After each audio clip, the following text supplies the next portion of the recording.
In our last session, we witnessed the moment of fertilization, the union of gametes that marks the beginning of new life in flowering plants.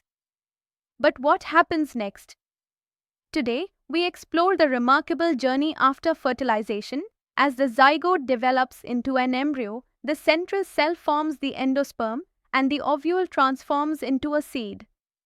Let's unfold the biological story that turns a single fertilized cell into a fully equipped seed ready for life.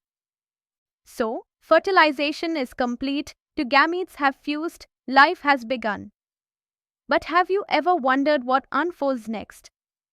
In flowering plants, fertilization isn't the end of the story, it's the beginning of a carefully sequenced transformation. Welcome to the world of post-fertilization events, where the fertilized ovule develops into a seed, the ovary becomes a fruit, and deep inside, the endosperm and embryo prepare the new plant for its journey. Let's explore how nature secures the next generation, step by step. First comes the endosperm, formed from the primary endosperm nucleus, pen, a result of triple fusion.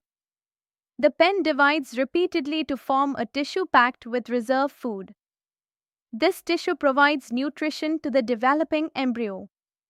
In many plants, endosperm development starts even before the embryo forms, an evolutionary adaptation ensuring food is available from the start. The most common type is the free nuclear endosperm, where the nucleus divides many times without cell walls at first. Eventually, cellularization occurs. Ever had coconut water? That's the free nuclear endosperm. And the white flesh around it? That's the cellular endosperm. Some plants consume all of the endosperm before the seed matures, like peas and groundnuts. In others like castor and coconut, it remains and is used during germination. Next, let's explore the embryo, the heart of the seed. It develops at the micropylar end of the embryo sac, where the zygote lies. But it doesn't start dividing immediately. It waits until enough endosperm is formed, another smart adaptation. The embryo goes through stages: proembryo, globular, heart-shaped, mature embryo. In dicots like peas and beans, the embryo has two cotyledons and an embryonal axis.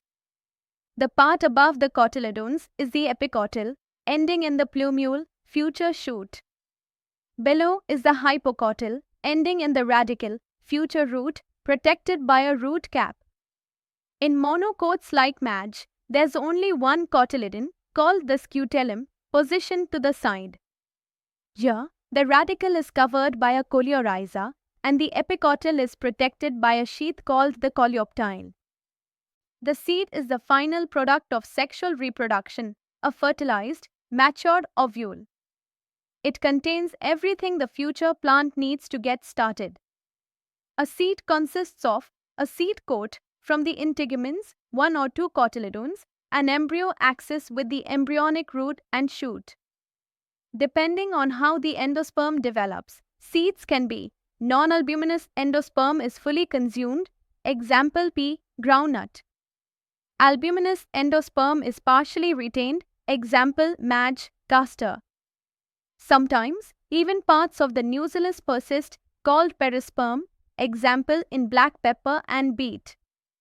As the seed matures, it dries out, metabolism slows, and the embryo enters a state of dormancy. It waits until the right conditions return. As the seed develops from the ovule, the ovary undergoes a remarkable transformation. It becomes the fruit. The ovary wall thickens and matures into the pericarp, the protective outer layer of the fruit. Fruits can be fleshy, like mango, or dry, like mustard. Some arise only from the ovary. These are called true fruits. Others, like apple or strawberry, develop from the ovary along with additional floral parts like the thalamus. These are known as false fruits. And here's something fascinating. Sometimes fruits form even without fertilization.